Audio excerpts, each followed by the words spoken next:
Ah, ce matin, c'est un peu comme si j'étais en vacances pendant que toi, Alicia, tu es sur ton plateau. Oui, et moi, je suis dans un lieu où la biodiversité est vraiment reine. Vincent, bah, c'est bien, en plus, c'est Vincent qui fait tout, c'est ça qui est super. Vincent, dis-moi, je crois qu'Ecologia, c'est un lieu qui est classé pour sa biodiversité, non? Ah oui, entre autres, ouais, tout Alors à attends, fait. regarde, je te donne le micro pendant que moi, je tente un accostage. Ne tombe pas dans l'eau, il y a 2 mètres, hein. Voilà. Alors effectivement, la biodiversité est reine ici, tout le site est situé en ZNIEF. C'est un nom un peu barbare, c'est des initiales. Zone naturelle d'intérêt écologique, faunistique et floristique.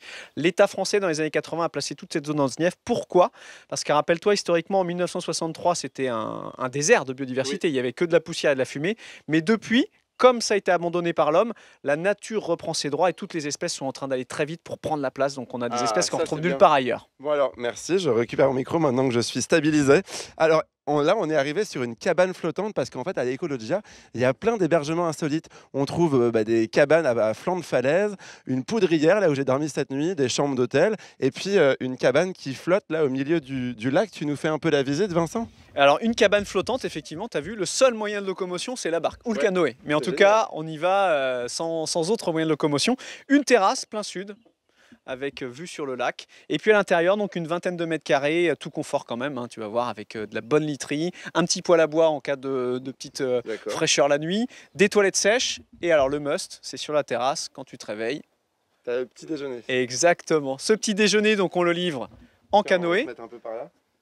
Vous le livrez en canoë Juste juste sur le là. bord. Alors on a deux options, soit la version clairon à 5 heures du matin pour réveiller tout le monde, elle plaît à personne, donc on la fait jamais.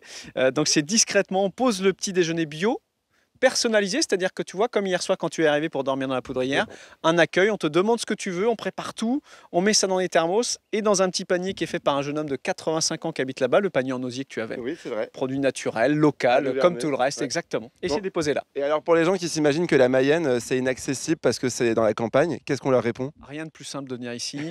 Il y a donc le train, le TGV entre Paris et Brest qui s'arrête à Laval, c'est à 10 km d'ici avec un système de navette, c'est très simple de venir. Et puis l'autoroute par laquelle tu es arrivé hier soir, Oui. on est à 2 km de la sortie, c'est fléché, c'est voilà, tout simple. Bon, super. Maintenant, il va falloir qu'on reparte en barque parce que moi, j'ai rendez-vous à l'aquaponie, hein. Tu l'as bien accroché la barque, hein? Ah bah non, je crois que c'est toi qui l'avais Ah bah, fait. attends, t'es sûr?